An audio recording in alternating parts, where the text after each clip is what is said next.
Yo, what is good YouTube? I am Richie Kim, and today I'm going to be bringing you all the performance review on the Adidas Marquee Boost.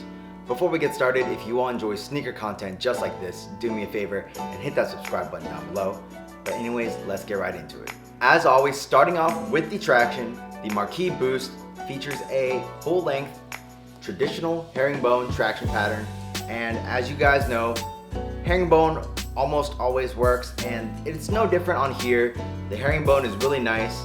There are some things about the outsole that are a little bit different than just regular herringbone outsoles. Where the ball of your feet is, you actually have an indented circle right here, and also around the heel area, it features like this trench. Don't ask me why they're there, I have no idea why, but it doesn't hinder the performance at all.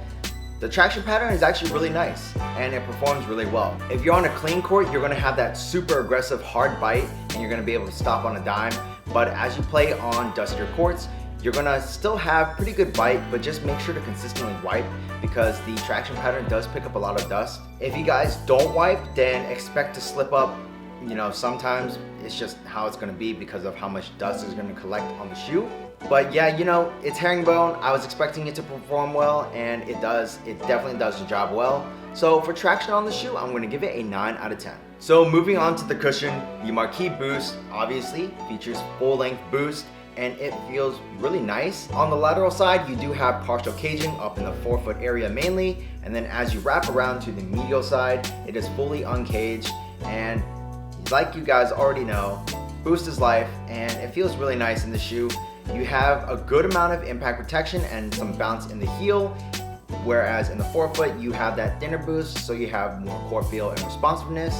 I would pretty much say that this boost setup feels very similar to that of the Crazy Light Boost models, whether it's like the 2016 or 2017, 2018, whatever they're called.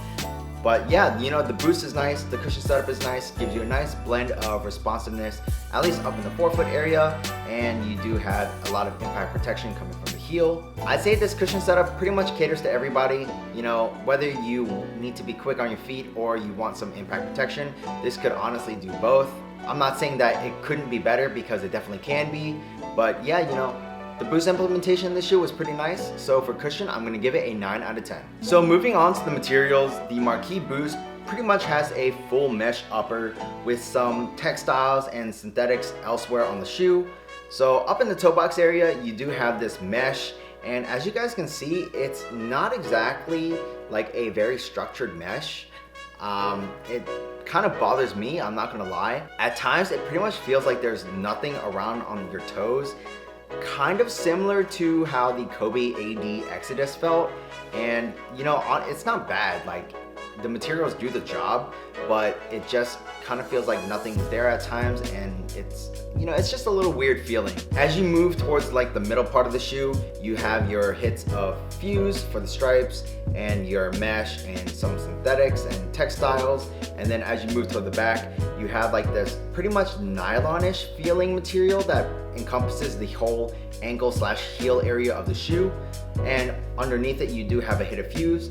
And then also on the medial side, you have this mesh panel, but over that mesh is fuse, which is just there for, I guess, added durability, and you know, it could offer a little bit containment as well.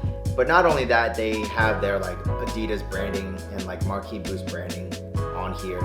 So I guess that's what the main reason is. Also, whatever materials they use on the tongue, it looks like it's thick, but it's actually not. It's kind of just like puffed up. So when you crank your laces down, you can definitely feel the pressure of the laces coming through, which kind of gets annoying as well. Overall, I would say the material usage on the shoe is definitely nothing special. So for materials, I'm going to give it an 8 out of 10. Moving on to fit, I think the Marquee Boost runs really long. I would recommend going down at least a half size, if not a whole size from a true to size. I think I could have actually gone down a whole size from my true to size, and yeah, it runs that long, and I have no idea why. I don't know why Adidas can't just get their sizing correct, but just be cautious if you guys are buying these online because they definitely do run long. For those of you that are wide footers, I would say try these on in stores before you pick up a pair. If you guys are buying from online and have no choice, I'd say maybe just go down a half size. I feel like you guys should be fine. For standard width people, you know, I'd say going down half to a whole size is probably the way to go. and the way the materials work in conjunction with each other just really give you a nice overall fit. So overall, minus the sizing issue, I'm gonna give the fit an 8.5 out of 10. Now moving on to the support, let me just throw this out there right now. There is a high version and a low version of the shoe. I obviously have the high version, and in the high version, around this ankle area, like built into this area, is a wire or some type of very, very stiff material to keep the structure at the top of the shoe.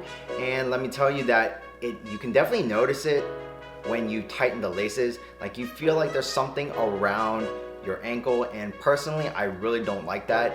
It just makes me feel like I'm restricted. And even around the ankle area, you have these pillows on the left and right side to make sure that this hard piece doesn't dig into your leg or your ankle. Also in the heel area, you do have an internal heel counter, and I didn't have any heel slippage whatsoever. I definitely felt secure in the shoe. When it comes to lateral stability, no issues whatsoever. This outsole combined with the midsole definitely acts as an outrigger for the shoe, so there's no issues laterally. I didn't have any side-to-side movement on the footbed, and obviously you do have a stable frame that runs throughout the whole shoe, so you have a lot of torsional rigidity and stability. Like I said, I personally wished I went with the lows, but I got the highs, and definitely feels like there's something around your ankles, but the support in the shoe overall was really, really nice. So for support in the shoe, I'm gonna give it a 9 out of 10. The Marquee Boost retails for $140. I'm pretty sure the Marquee Boost Low retails for slightly cheaper than that. I'm not sure by how much, but yeah, for 140 bucks, it is a little bit pricey in my opinion, especially due to the materials that they use on the shoe. But in terms of performance wise, I would say that these are great performers. They do the job, in every single aspect. If you guys are curious, I definitely recommend picking up a pair, especially if money isn't an issue to you. They're great performers on court. Like, I enjoyed it. I just wish that, this was a low, because I really didn't like that restrictive feeling around my ankle. But other than that, yeah, it's a great performer, and if you all pick up a pair, you won't be disappointed. That's pretty much it for this performance review. If you all like this video, do me a favor and hit that subscribe button down below, and also smash that thumbs up button for me, as it really does help me out. While you guys are at it, check out this video on my left and on my right, and that's pretty much it. Till next time, peace.